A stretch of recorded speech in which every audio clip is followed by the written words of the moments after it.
اللہ نے عروج و زوال کے جتنے قصے ہمیں سنائے ہیں، جو بڑی بڑی قومیں تباہ ہوئیں، وہ غربت کی وجہ سے نہیں ہوئی، ٹیکنالوجی کی کمی کی وجہ سے نہیں ہوئی، اپنی اخلاقی پستی کی وجہ سے تباہ ہوئی۔ أَلَمْ تَرَ كَيْفَ فَعَلَ رَبُّكَ بِعَادٍ إِرَمَ ذَاتِ الْعِمَادِ الَّتِي لَمْ يُخْلَقْ مِثْلُهَا فِي الْبِلَادِ، یہ ایک قوم۔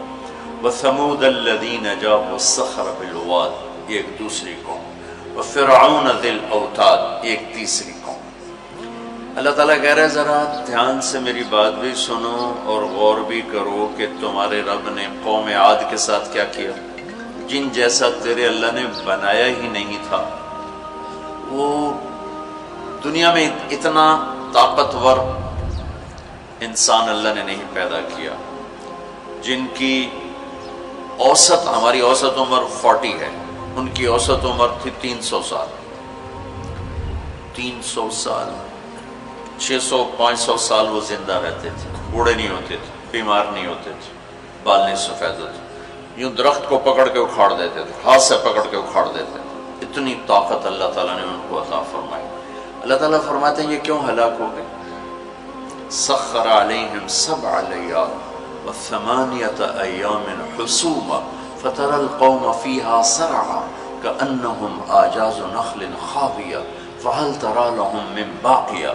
ایک اور آیت میں نے ساتھ شامل کی کہ اللہ تعالیٰ فرماتے ہیں وہ نافرمان ہوئے، ان میں طاقت کی کمی نہیں تھی، نافرمان ہوئے، سرکش ہوئے، آوارہ ہو گئے، اللہ کو بھی للکارا اور انسانی اخلاق کا دامن بھی تار تار کیا۔ تو اللہ نے کہا میں نے ان پر ایک ہوا چھوڑی، وہ کہتے تھے من اشد منا قوة، کوئی ہم سے طاقتور ہے تو اس سے ہمیں ڈراؤ۔ ان کے نبی تھے ہود علیہ السلام، وہ کہتے کوئی ہم سے طاقتور ہے تو ڈراؤ، ہمیں کس سے ڈراتے؟ من اشد منا قوة، کوئی ہے ہم سے زیادہ طاقتور؟ تو اللہ نے جواب دیا اولم يروا ان الذي خلقهم هو اشد منهم قوة وكانوا بآياتنا يجحدون۔ میرے نبی ہود ابھی نے بتائیں کہ جس اللہ نے تمہیں نطفے سے اتنا بڑا انسان بنایا ہے نا، وہ تم سے زیادہ طاقتور ہے۔ اللہ تو نظر نہیں آ رہا، لہٰذا وہ کہتے ہو ہے ہی کوئی نہیں، ساڑھے جائے ہے ہی کوئی نہیں، کوئی دکھاؤ۔ جب وہ اکڑتے ہی گئے تو اللہ نے ایک ہوا چھوڑ دی، 7 لیال و8 ایام، 7 راتیں اور 8 دن، اور اس کائنات کی سب سے طاقتور مخلوق ہوا ہے، سب سے طاقتور۔ جب اللہ تعالیٰ نے زمین پیدا کی تو یہ امبیلنس تھی، تو اللہ تعالیٰ نے پہاڑ گاڑے تو بیلنس ہو گئی۔ فرشتوں نے کہا یا اللہ پہاڑ سے کوئی طاقتور مخلوق ہے؟ تو اللہ نے کہا لوہا، کاٹ دیتے۔ تو فرشتوں نے پوچھا یا اللہ لوہے سے طاقتور کوئی مخلوق ہے؟ تو اللہ نے فرمایا آگ ہے جو اسے پگھلا دیتی۔ تو فرشتوں نے پوچھا یا اللہ آگ سے طاقتور کوئی مخلوق ہے؟ تو اللہ نے فرمایا پانی جو اسے بجھا دیتا ہے۔ فرشتوں نے پوچھا یا اللہ پانی سے طاقتور کوئی مخلوق ہے؟ تو اللہ نے فرمایا ہوا ہے جو اسے بخارات بنا کے اڑا دیتی۔ تو ہوا اس کائنات کی اللہ نے سب سے طاقتور مخلوق بتائی ہے۔ اب عجب بات بتاؤں، فرشتوں نے پوچھا یا اللہ ہوا سے بھی طاقتور کوئی چیز ہے؟ آپ حیران ہوں گے سن کے اپنے نبی کی بات۔ تو یا اللہ ہوا سے بھی طاقتور کوئی مخلوق ہے؟ اس کائنات میں ہوا سب سے طاقتور چیز ہے۔ اللہ نے کہا میرے بندے کا میرے نام پہ ایسے خرچ کرنا کہ کسی کو پتہ نہ چلے کہ اس نے خرچ کیا، ایسے دے کہ کسی کو پتہ ہی نہ چلے، تو اللہ نے کہا کہ یہ میرے بندے کا میرے نام پہ خرچ کرنا یہ اتنا طاقتور عمل ہے کہ ہوا بھی اس کے آگے جھک جاتی ہے، چونکہ یہ عمل میرے غصے کو بجھا دیتا، میرے غصے کو ٹھنڈا کر دیتا۔ اللہ کے غصے کو ٹھنڈا کرنے والی چیز اللہ کے نام پہ خرچ کرنا۔ مسلمان کنجوس نہیں ہوتا، بخیل نہیں ہوتا۔ تم لوگ کمال سمجھتے دوسرے کی جیب سے کھانا، کیونکہ ہم اس دور سے گزرے دوسرے کی جیب سے کھانا، اور اللہ تعالیٰ کمال دیکھتا ہے کہ اپنی جیب سے کھلا، خود بھوکا رہ کے اوروں کو کھلا۔ ایک دفعہ شیطان ملا کسی عابد کو، تو اس نے کہا آج جو پوچھو گے نا سچ بتاؤں. شیطان نے کہا اچھا ایک بتا دے تیرے یار کتنے, تیرے دوست کتنے؟ کہنے لگا 3. کون؟ ایک جو غصے والا, غصہ تو سب میں ہے, جس کو غصے پہ کنٹرول نہ ہو, پھٹ جاتا ہو پھٹ جاتا ہو پھٹ جاتا ہو. غصہ سب کو آتا ہے, کھوتے نو غصہ آ جاتا ہے انسان. تو انسان غصہ آنا نیچرل ہے, نہ آئے تو پریشانی کی بات ہے. غصے کو پینا نہیں, برداشت نہ کرنا, اس سے معاشرہ ٹوٹتا ہے. تو اس نے کہا غصے والا بڑا اچھا میرا یار ہے پکا. دوسرا نشہ کرنے والا, شراب پینے والا میرا بڑا گھاٹا یار ہے. اور تیسرا بخیل کنجوس میرا بڑا یار ہے. اور اگلی عجیب بات بتاؤں, کہ اگر بدقسمتی سے یہ تینوں باتیں کسی میں اکٹھی ہو جائیں کہ وہ کمبخت غصہ بھی میں بھی پھٹتا ہو, شراب بھی پیتا ہو, بخیل بھی ہو, تو پیر ہوندہ تو میں مرید ہونا کہ پیر صحیح. شیطان اس کا مرید ہوتا ہے اور وہ پیر ہوتا ہے, وہ ایسی خطرناک بلا بن جاتا ہے. مسلمان کا صدقہ عادت ڈالو بچوں, خرچ کرنے کی عادت ڈالو. سخی کا کبھی ہاتھ تنگ نہیں ہوگا, اللہ اس کو اپنے خزانوں سے دیکھا. لیکن آج کل ماں باپ سکھاتے ہیں گنجائش کرو گنجائش کرو, جمع کرو جمع کرو, کجیاں میں پیسے ڈالو. اور تم اللہ کے نام پہ لگانا سیکھو, اللہ تمہیں وہاں سے دے گا جہاں سے وہم و گمان بھی نہیں. انفق ولا تخش من ذی العرش اقلالا, خرچ کر اور عرش والے سے تنگی کا ڈر نہ کر. اس مراد فضول خرچی نہیں, اللہ کے بندوں پہ خرچ کرنا, ضرورت مندوں پہ خرچ کرنا. تو اللہ کے نام پہ صدقہ اس کائنات کی سب سے طاقتور چیز, جو کہ ہوا کو بھی سے اوپر اللہ نے بیان کیا. اور اللہ نے کہا یہ تیرے رب کے غصے کو بجھا ٹھنڈا کر دیتی. اللہ نے ہوا چھوڑی اور اس قوم کو تہس نہس کر دیا. ان کے قد ہوتے تھے 50 فٹ 60 فٹ 40 فٹ کے قد ہوتے تھے. تو ہوا نے ان کو ایسے اٹھایا, بگولا چلتا رہا ایسے, تو آپس میں ان کے سر ٹکراتے تھے, ٹھا ٹھا ٹھا ٹھا ٹھا ٹھا, یہاں تک ان کی کھوپڑیاں پھٹ گئیں, ان کے دماغ نکل گئے. پھر انہوں نے پٹک کے زمین پر مارا, دھڑ الگ ہو گئے, سر الگ ہو گئے. اس کے پیچھے تباہی کی وجہ نہ پیسے کی کمی نہ ٹیکنالوجی کی کمی اس دور کی. وَثَمُودَ الَّذِينَ جَاءُوا الصَّخْرَ بِالْوَادِ, پھر اللہ نے کہا ایک اور قوم آئی جنہیں پتہ چلا کہ ہود علیہ السلام کی قوم پر ہوا چلی تھی, لہٰذا ہم کیا کریں گے, پہاڑوں میں گھر بنائیں گے. تو وہ سعودی عرب میں وہ علاقہ میں نے دیکھا ہے جہاں انہوں نے پہاڑ کھود کے گھر بنائے, پہاڑ کھود کے اندر پورا پہاڑ کھودا ہوا, بیچ میں گھر. وہاں کہ یہاں تو ہوا آ نہیں سکتی, ہوا پہاڑ کو کہاں سے اٹھائی, لہٰذا وہ مستی میں آ گئی. وَثَمُودَ الَّذِينَ جَابُوا الصَّخْرَ بِالْوَادِ, پھر وہ للکارنے لگے لیا ہوا لیا ہوا. تو اب وہ اللہ کو عاجز سمجھا. تو اللہ نے کیا کیا, فَانظُرْ كَيْفَ كَانَ عَاقِبَةُ مَكْرِهِمْ أَنَّا دَمَّرْنَاهُمْ وَقَوْمَهُمْ أَجْمَعِينَ فَتِلْكَ بُيُوتُهُمْ خَاوِيَةً بِمَا ظَلَمُوا إِنَّ فِي ذَلِكَ لَآيَةً لِقَوْمٍ يَعْلَمُونَ وَأَنْجَيْنَا الَّذِينَ آمَنُوا وَكَانُوا يَتَّقُونَ. کیا کیا اللہ تعالیٰ نے, ایک فرشتہ بھیجا جس نے اگر ایک چیخ ماری, آواز بہت طاقت ہے, ساؤنڈ سے کتنی تباہیت. اس نے ایک چیخ ماری, ان کے کلیجے سب کے پھٹ گئے, چہرے ان کے نیلے پڑ گئے, اور وہ ایک دن میں سارے اللہ تعالیٰ نے مٹی کا ڈھیر بنایا, انہیں دفن کرنے والا کوئی نہ بچا. یہ کیسے تباہ ہوئے؟ ان کی تباہی کے پیچھے نہ ٹیکنالوجی کی کمی ہے نہ طاقت کی کمی. ایک تیسری قوم, وَفِرْعَوْنَ ذِي الْأَوْتَادِ, فرعون جو اس زمانے کا اتنا بڑا بادشاہ تھا کہ انسانی تاریخ میں صرف ایک انسان پیدا ہوا ہے جس نے کہا میں رب ہوں. یہ بات دنیا میں کسی نے نہیں کی. سجدہ تو مسلمان بادشاہ بھی کرواتے تھے, یہ مغلوں کو سجدے ہوتے تھے, یہ ہمارے مغلیہ بادشاہ تھے, اورنگزیب نے آ کر اسے ختم کیا.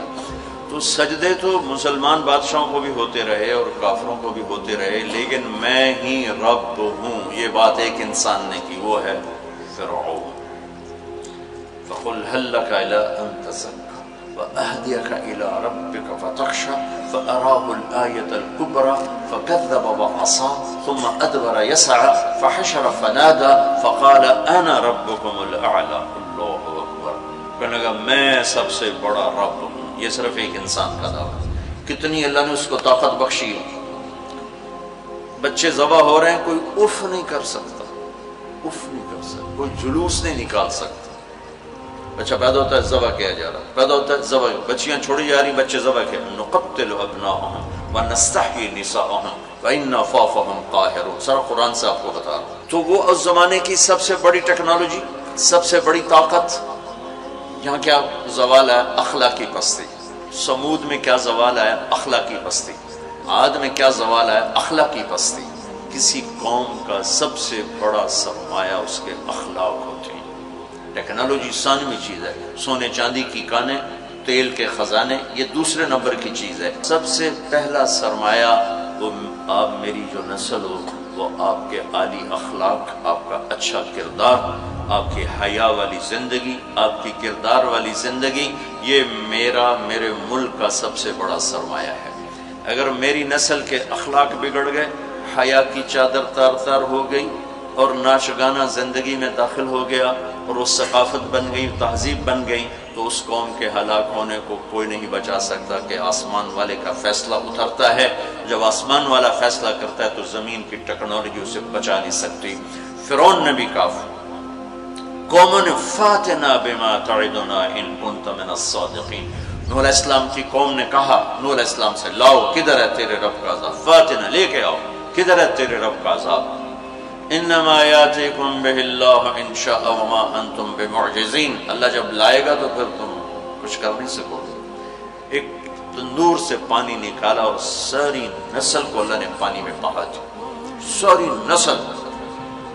تو میں آپ کے سامنے اپنی بات کو مدلل کر رہا ہوں قرآن پاک سے کہ قوموں کے زوال اور عروج کا تعلق ٹیکنالوجی سے تھوڑا ہے اور اخلاقیات سے زیادہ ہے۔ اخلاقی پستی کسی بھی قوم کے زوال کا سب سے بڑا سبب ہے، اخلاقی بلندی کسی بھی قوم کے عروج کا سب سے بڑا سبب ہے۔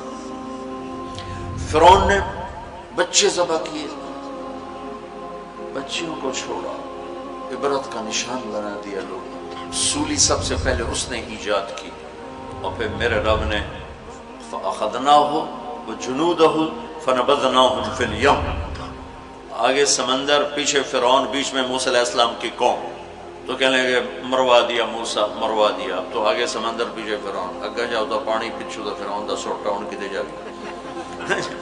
تو موسیٰ علیہ السلام نے کہا کلا، ڈرو نہیں، ان معی ربی، آپ کو عجب تقابل کر کے دکھاؤں۔ موسیٰ علیہ السلام 40 سال رہے اپنے قوم کے ساتھ، 2 نبی، ایک موسیٰ ایک ہارون، اور اپنا سب کچھ قربان کیا۔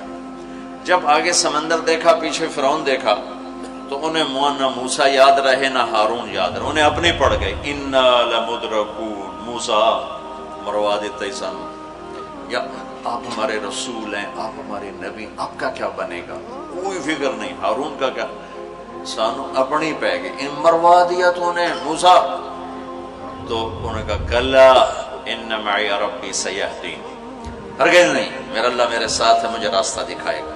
لیکن کلا میں ایک اشارہ ہے کہ پھر تونوں مرنا ہی چاہیے، یا تونوں فرعون مارے یا تونوں پانی مارے، لیکن چونکہ میرا اللہ میرے ساتھ ہے تو انشاءاللہ مجھے راستہ ملے گا، تمہیں بھی مل جائے گا، میری تو فعل تمہیں بھی مل جائے گا۔ تو جب وہ بالکل قریب آ گیا تو اللہ نے کہا فضرب بعصاک البحر، لاٹھی مار، لاٹھی اللہ نے فرعون کے لشکر پہ نہیں مروائی، عجیب بات ہے کہ پانی پہ لاٹھی مار، بالکل عقل کے خلاف، پانی پہ لاٹھی مار۔ موسیٰ علیہ السلام نے یہ نہیں پوچھا یا اللہ اب پانی تے سوٹے مارن دا کی مطلب، فرعون دے سرج مروا،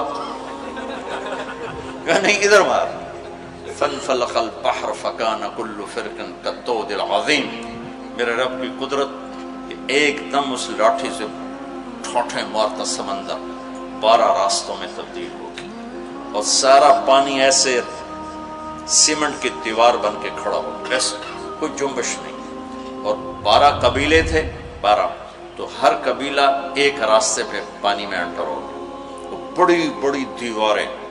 اب ان کو پریشانی شروع ہو گئی کہ پتہ نہیں نال دینا کی حال ہے، تو اللہ تعالیٰ نے پانی کو ٹرانسپیرنٹ کر دیا، پہلے ہوتا ہے لیکن نظر نہیں آتا نا، تھک ہو، تو اللہ تعالیٰ نے دکھانا شروع کر دیا، وہ جا رہا ہے، وہ جا رہا ہے، وہ جا رہا ہے، سب جا رہے ہیں، جا رہے ہیں، جا رہے ہیں۔ سب پار نکل گیا تو فرعون کنارے پر آ گیا، انٹر ہوا، اس کے ساتھ اس کا لشکر انٹر ہوا،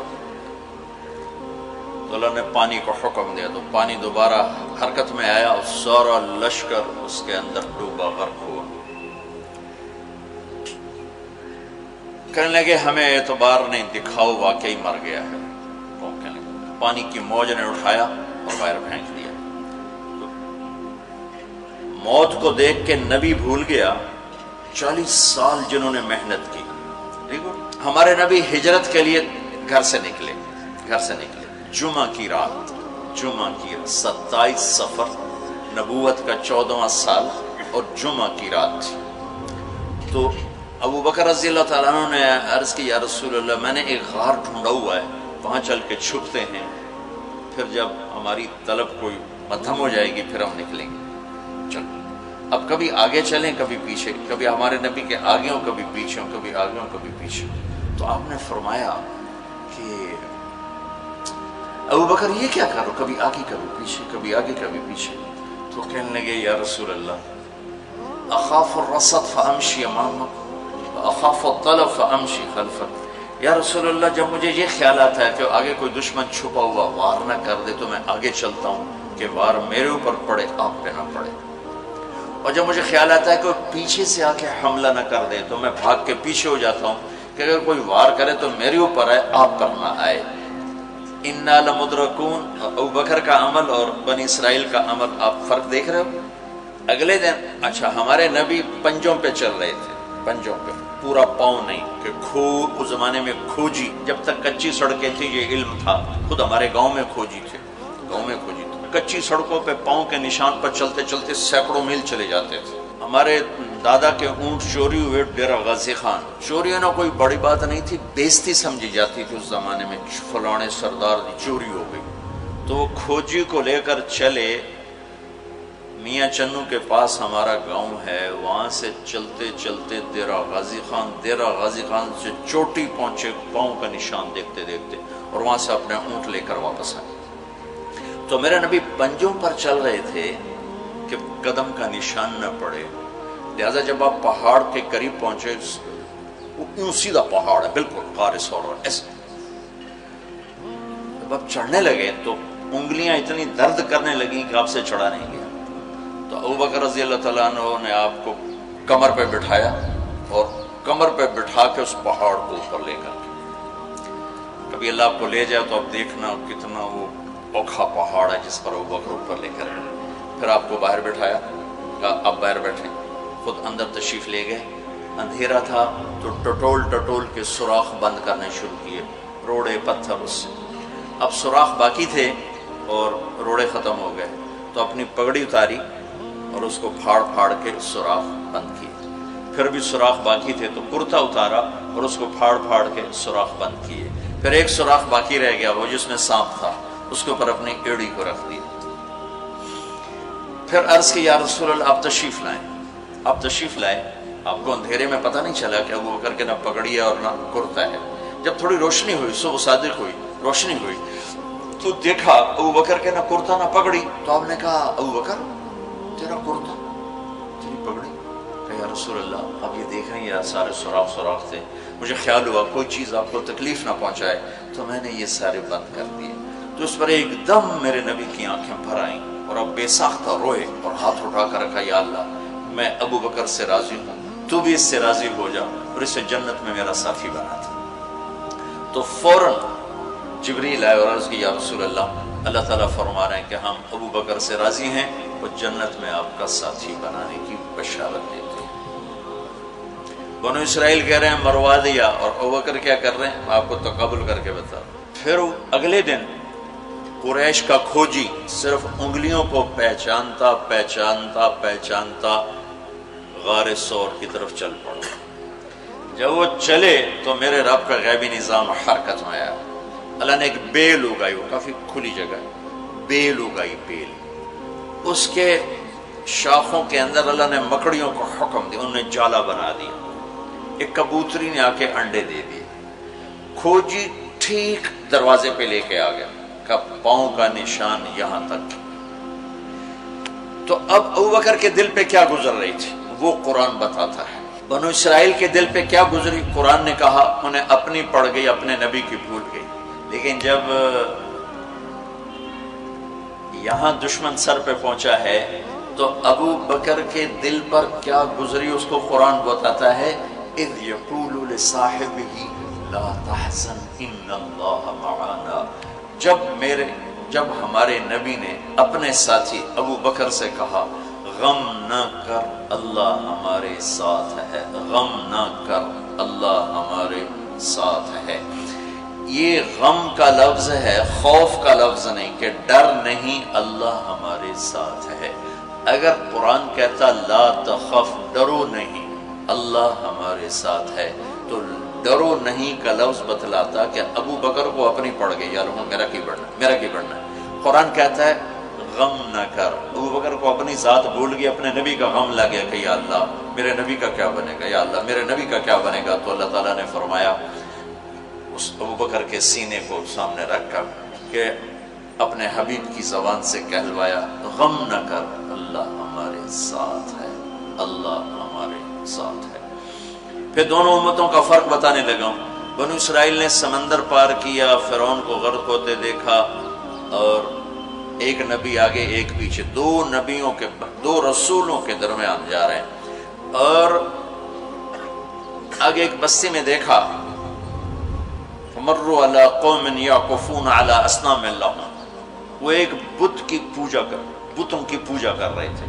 اتنے ماٹھے تھے عقل کے بنو اسرائیل کہ پتھر کی پوجا ہو رہی، 40 سال نبی کی صحبت ہے، بڑے بڑے معجزے دیکھے، اور ابھی پانی پاؤں پہ لگا ہوا ہے، سمندر کو پھٹتے دیکھا، فرعون کو ڈوبتے دیکھا۔ موسیٰ علیہ السلام سے کہنے لگے اجعل لنا الہا کما لہم آلہہ، موسیٰ علیہ السلام جی ہماری ایک درخواست۔ کہنے لگے کیا، ایو جے ہے خدا سانو ہی لے دے، ایسے میں انہوں متھر ٹیکی۔ اتنی چھوٹی عقل کے تھے کہ ایک لے دے ہمیں، انہوں کہا توڑے جا بے عقل میں دنیا جو ایک ہی کوئی، انکم قوم تجہلون۔ ہمارے نبی دنیا سے تشریف لے گئے، فوت ہوئے 12 ربیع الاول 7 جون 633 عیسوی 11 ہجری پیر کا، یہ تقریباً یہی ٹائم ہے، اس سے تھوڑا سا آگے، زور سے پہلے۔ اب دنیا سے تشریف لے گئے، انتقال فرما گئے۔ اس صحابہ پہ عجیب و غریب کیفیت طاری ہوگی۔ عمر رضی اللہ عنہ نے تلوار نکال لی، جو کہے گا اللہ کا نبی فوت ہو گیا قتل کر دوں گا۔ وہ فوت نہیں ہوئے، اللہ کے پاس گئے، واپس آئیں گے۔ ابوبکر صدیق کو پتہ چلا، وہ عوالی ایک محلہ ہے، وہاں گئے ہوئے تھے اپنی بیگم کے پاس، وہاں سے دوڑتے ہوئے آئے، گھوڑے سے چھلانگ لگائی، گھر میں داخل ہوئے، اپنی بیٹی کے حضرت عائشہ کے گھر میں آپ کا انتقال ہوا۔ آپ کے چہرے سے کپڑا ہٹایا، ماتھا چوما، آنسو گرے، اور کہا طبت حیا و میتا، میرے محبوب آپ دونوں حالتوں میں پاک پاکیزہ خوشبودار ہیں، دنیا سے جانے کے بعد بھی اور دنیا میں رہتے ہوئے بھی۔ پھر تشریف لائے تو عمر کی آواز گرجدار، کوئی نہ کہے میرے نبی فوت ہو گئے۔ ممبر پر آ کر کھڑے ہوئے کہا عمر بیٹھ جاؤ۔ عمر کہنے لگا میں نہیں بیٹھتا۔ تو کہنے لگے ایھا الناس من کان یعبد محمدا فإن محمدا قد مات، جو لوگ محمد کی پوجا کرتے تھے تو سنو آج ان کو اللہ نے اٹھا لیا ہے۔ ومن کان یعبد اللہ فإن اللہ حی لا یموت، اور جو اللہ کی پوجا کرنے والے ہیں وہ سن لیں کہ اللہ موت سے پاک، زندہ، قائم دائم، حی قیوم، موجود ہے۔ اور پھر آپ نے یہ آیت پڑھی انک میت وانہم میتون، میرے حبیب آپ نے بھی موت کا ذائقہ چکھنا ہے، وہ سب نے موت کا پیالہ پینا ہے۔ اور یہ آیت پڑھی وما محمد الا رسول قد خلت من قبلہ الرسل افإن مات او قتل انقلبتم علی اعقابکم، میرے نبی بھی تو رسول ہیں جیسے اور رسول ہے، ان کو بھی تو موت نے آنا ہے، تو تم میرا راستہ چھوڑ دو گے، میرا دین چھوڑ دو گے۔ تو عمر رضی اللہ تعالیٰ عنہ فرماتے ہیں میری ٹانگوں سے جان نکل گئی، چونکہ مجھے پتہ چل گیا کہ آپ فوت ہو گئے ہیں، تو میں یوں نیچے گرا، سیدھا ایسے اسٹریٹ نیچے گرا کہ مجھے جو لگا جیسے یہ قرآن آج اترا ہے، جیسے یہ قرآن آج اترا ہے۔ تو ابوبکر صدیق رضی اللہ تعالیٰ عنہ صحابہ کا ایمان اور بنو اسرائیل کا ایمان اب تقابل دو نبیوں کی موجودگی میں اتنے بڑے معجزے دیکھ کر ایک پتھر کا بت دے ہم بھی اس کو سجدہ کریں؟ اور یہاں میرے نبی دنیا سے جا چکے ہیں اور ابوبکر صدیق اعلان کرتے ہیں کہ اللہ زندہ ہے، موت سے پاک ہے، اور میرے نبی کو اللہ نے بلا لیا جیسے ہر نبی کو بلایا، میرے نبی کو بھی بلا لیا ہے۔ پہلی امتوں کو 2 نمازیں، ہمیں 5۔ پہلی امتوں کی مسجد کوئی نہیں، ہماری مسجد۔ پہلی امتوں کی اذان کوئی نہیں، ہمیں اذان دی۔ اور اذان اتنا بڑا عمل بنا دیا میرے نبی نے کہ آپ نے فرمایا کہ اذان دینے والا قیامت کے دن سب سے اونچے مقام پر کھڑا ہوگا۔ حضرت علی فرمایا کرتے تھے کاش میں اللہ کے نبی سے حسن حسین کے لیے مسجد نبوی کی اذان مانگ لیتا، یہ حضرت علی فرمایا کرتے تھے۔ اور جنگ قادسیہ میں مؤذن زخمی ہو گیا تو اذان دینے کے شوق میں سردار آپس میں الجھ گئے، کہتا میں دوں گا، کہتا میں دوں گا۔ پھر قرہ اندازی ہوئی جس کا نام نکلا اس نے اذان دی۔ حضرت عمر فرمایا کرتے تھے اگر میں امیر المومنین نہ ہوتا، اگر میں خلیفہ وقت نہ ہوتا تو میں مسجد نبوی کا مؤذن بننا پسند کرتا۔ کسی کو اذان نہیں ملی، ہمیں اذان۔ پہلا مؤذن بلال بنا، پہلے مؤذن اللہ نے بلال کو یہ عزت عطا فرمائی۔ دنیا میں یہ ہے اور آخرت میں یہ ہے کہ میرے نبی نے فرمایا کہ جب جنت میں جانے کا وقت آئے گا تو جنت کی میرے لیے سواری لائی جائے گی، میں اس سواری پہ بیٹھوں گا تو اس کی جو وہ رسی ہوگی وہ ایسے نیچے گر جائے گی، نیچے گرے گی۔ اس رسی کے یعنی اس کی جو لگام ہوتی ہے وہ نیچے گرنے کا مطلب ہے یہ ایسے نیچے گر گئی۔ اب نیچے گرنے کا مطلب ہے کہ اس کی ڈرائیونگ میرے نبی نے نہیں کرنی، کوئی آنے والا ہے، کوئی ڈرائیور آنے والا ہے جو رسی پکڑ کے چلے گا، کوئی کوچبان آنے والا ہے جو اس کو پکڑ کے چلے گا۔ رسی کا گرنا ایک انڈیکیشن ہے کہ کوئی نصیب والا اب آئے گا۔ جب آپ کی سواری کھڑی ہوگی، رسی نیچے ہے، تو اب سب کی گردنیں ایسے ہوں گی، کون سب قیاس کر لیں کون کون کون۔ اللہ کی طرف سے اعلان ہوگا بلال کو بلایا جائے، بلال بلال۔ تو بلال آپ کی سواری کی لگام پکڑیں گے اور آپ نے فرمایا کہ سب سے پہلے میں جنت میں جاؤں گا وہ بلال میرے ساتھ ہوگا، میری سواری کی لگام پکڑ ہو جائے گا۔ تو ہمیں اذان ملی، کسی امت کو اذان نہیں ملی۔ ہمیں 5 نمازیں ملی، کسی امت کو نمازیں 2 نمازیں، ایک فجر کی 2 رکعت، عصر کی 2 رکعت۔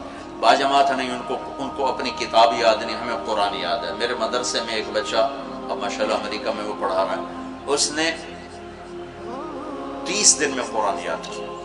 صبح یاد کرتا تھا، شام کو تراویح میں سناتا تھا۔ میرے مدرسے کا بچہ صبح بیٹھ کے مغرب تک پورا سپارہ یاد کر کے اور عشاء کو تراویح میں سنا دیتا تھا۔ اللہ نے میں ایسا قرآن دے دیا کہ 1 مہینے میں بھی یاد ہو جاتا ہے۔ 3 دن میں بھی ایک بزرگ نے یاد کیا، 3 دن میں قرآن یاد کیا۔ اللہ نے ہمیں قرآن کی دولت عطا فرمائی، پڑھنے کے لیے 5 نمازیں عطا فرمائی، تہجد کی نماز عطا فرمائی، اوابین کی نماز دی، اشراق کی نماز دی، چاشت کی نماز دی۔ نماز کے کتنے دروازے کھول دی۔ اور میرے نبی کی آخری نصیحت تھی میری امت نماز نہ چھوڑنا، نماز نہ چھوڑنا۔